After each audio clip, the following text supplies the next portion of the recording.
Sorry. What I'm going to do is I'm actually reading off a sheet here, so I'm not looking into the camera. Don't hold it against me. I'm doing a video wrap up of Forex Bootcamp Day 1 on the one sec. It's the Pro Trader's Edge. This is trading with Rainer. I'm just doing it to document what I learned, have it on video, and just have a journal basically of what I'm learning and stuff. Anyways, okay, so first things first, day 1, it was about an hour and a half long. It talked about trade type, position trading, daily charts, and it mentioned that retail traders have two main advantages, which is A, the size of the trade, and the time you can get in and out of the trade.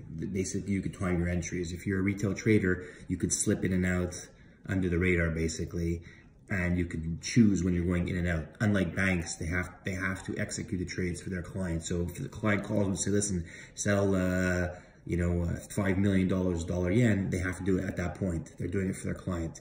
Okay, so for retail traders, you get to control that type of stuff.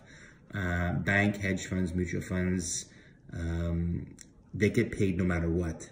So these guys are always making money. That's their edge. They're always making money because they're doing it for their client, and basically they're directed to do the trade. So if they're taking a small percentage, that's their profit. Okay, so these guys are always making money. Then they talked about support and resistance. If you're looking at support and resistance, it's best to do it on 2 time frames.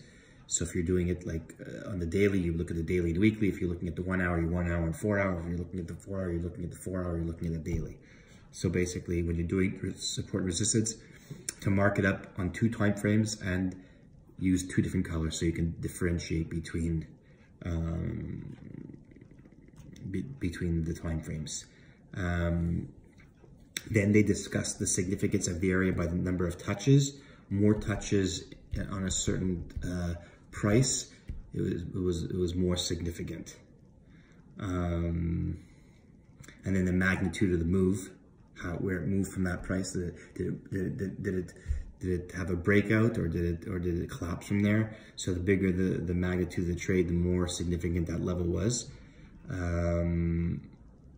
And then also about how levels are significant from, let's say, 25, 50, 75, 100. So if you're looking at dollar CAD, 131, 131 and a quarter, 131.50, 30.75, 132. These are significant levels, more significant than 131.17, for example. Okay, so we looked at that. Then we had there was a lot of talk on this particular day for support and resistance, and Rainer was saying how he made a very good point. He says, the support and resistance, it represents value, okay, on the chart, and it's defined by, like, he was comparing it to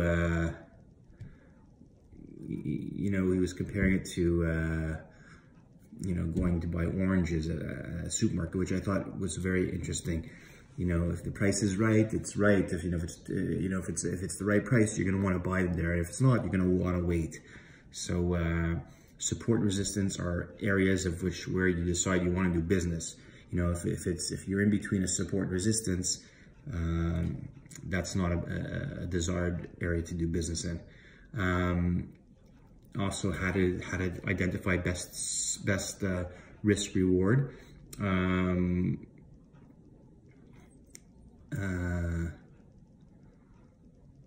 me think for a second. I just put notes here.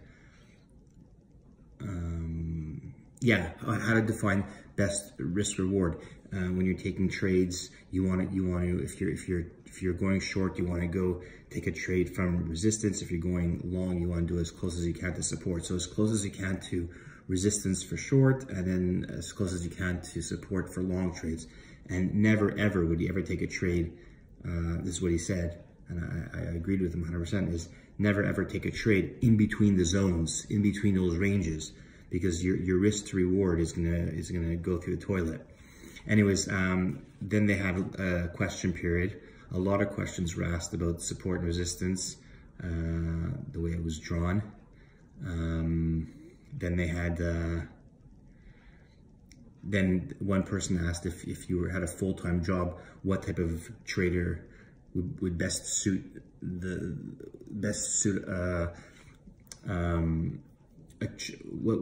what type of trader type would be best suited for a full-time person as a full-time job. And he was saying position trading, because there's a lot less, you know, it's not like day trading. You gotta go in and touch the trade many times in a day. It's very nerve-wracking and a lot of emotions going through. So position trading was best for somebody who had a full-time job. And then someone asked about which are the best moving averages, and he had mentioned 20, 50, and 200, which I agree with as well. I'm actually trying to stay away from moving averages now, because I don't want to clutter up my charts. I do support, resistance, and then once in a while I'll put a moving average. If I'm not exactly sure what's happening, I'll want to put a moving average on there, but I even stay away from those now. But he had mentioned that he liked 20, 50, 200, which is the ones that I have been using. Then they were talking about position traders versus day traders. Day traders, he was saying, have more percent gain. However, position traders have more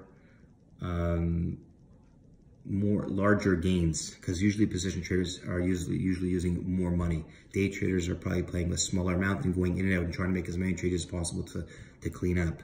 But first of all, I don't day trade, so I'm not a big fan of day trading, because day traders usually lose, unless they're like the elite. But I try not to do day trading. And then and that's basically it. Oh yeah, and then someone asked him, does he use fundamental analysis? He doesn't consider it at all. He uses price action to determine his trades. And fundamental analysis, I mean, a lot of people use it. I don't. I used to look at the calendar a lot. I mean, I like the calendar because I like to know what's happening, but there's a lot to follow when you're doing fundamentals, because there's so many different things that are coming out throughout the day. You can have 20, 30, 40, 50 things coming out in a day. What are you going to study every single one of them? By the time you finish reading them, it's like history already. So price is the way to go. I agree with that. One person asked about stop loss. You know, how do you determine your stop loss? From the support or resistance, he was saying 1 or 2 ATR, which is the average true range. So for example, if you're trading dollar yen, and the average true range, the ATR, the average true range of that asset class there, the asset is let's say 80 pips. So you'd probably, if you're doing a stop loss, you want to do about like 1.5, 2 times ATR. So you're like 150 pips, 160, 180, or at least